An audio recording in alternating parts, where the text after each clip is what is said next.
Hey, I just wanted to talk really quick about Lilith and the chakras. I took notes. So anyway, Lilith can show you which chakra, she's so cute, which chakra are prone to be like overly active. And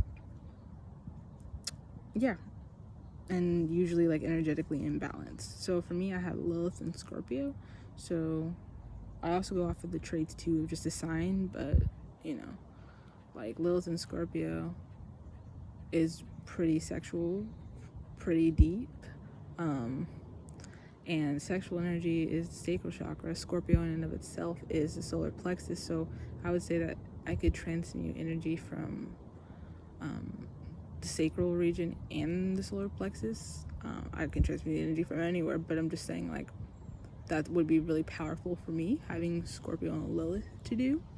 And then also not constantly, but frequently checking to see if I'm aligned in that way, and not having any outside sources cipher energy from those places, because those could imbalance me even more than if they were just usually and organically imbalanced anyway, if you know what I mean, so yeah. Some ways to balance out your chakras: listening to meditations on the certain chakra. Affirmations are powerful too, because you're manifesting that way when you speak, and kind of like reprogramming your DNA in that way, in that chakra center, to kind of believe in itself. You're giving your chakras like a pep talk, if that makes any sense. What else? Crystals, placing them on your body, that helps a lot. And creating and taking back your power for each of the chakra centers, right? So yeah. For Scorpio, I feel like Scorpio goes a long time before realizing, and I have like really prominent Scorpio placement, so I'm just only speaking for myself, but this is also what I feel like for the sign of Scorpio. We'll go through a really long time being submerged deeply into the sexual energy, probably forever, but like it's gonna change how they transmute it, and where the energy goes towards, So whereas instead of just blatantly going out and fucking someone, right, excuse my language, could transmute it into a poem, or transmute that energy into like just like a protection spell or something, or just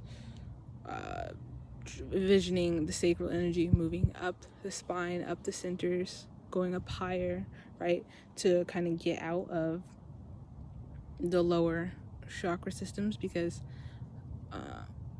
I wouldn't say more than any of the signs, but pretty predisposition to Scorpio would be staying in the lower regions at times if it's immature or underdeveloped, or doesn't quite have these, like, isn't making these mental and spiritual connections to going above, right? Because for Scorpio energies, it's really comfortable, like where they're at, in a sexual place, or existing at the solar plexus level, and being creative down there. That's where it exists, but it's really important to move that creativity. That's why it goes up anyway, upwards through your system, and not just keep it down there. Because then if you keep it down there, just that lower region, you might keep it at a 3D level, and a 3D level is just sexual energy all the time, right? Whereas the higher the dimension, the sexual energy changes from overtly sexual to just creative, and to creation in and of itself, right? Because to create humans, what needed that type of energy type deal. So yeah, food for thought.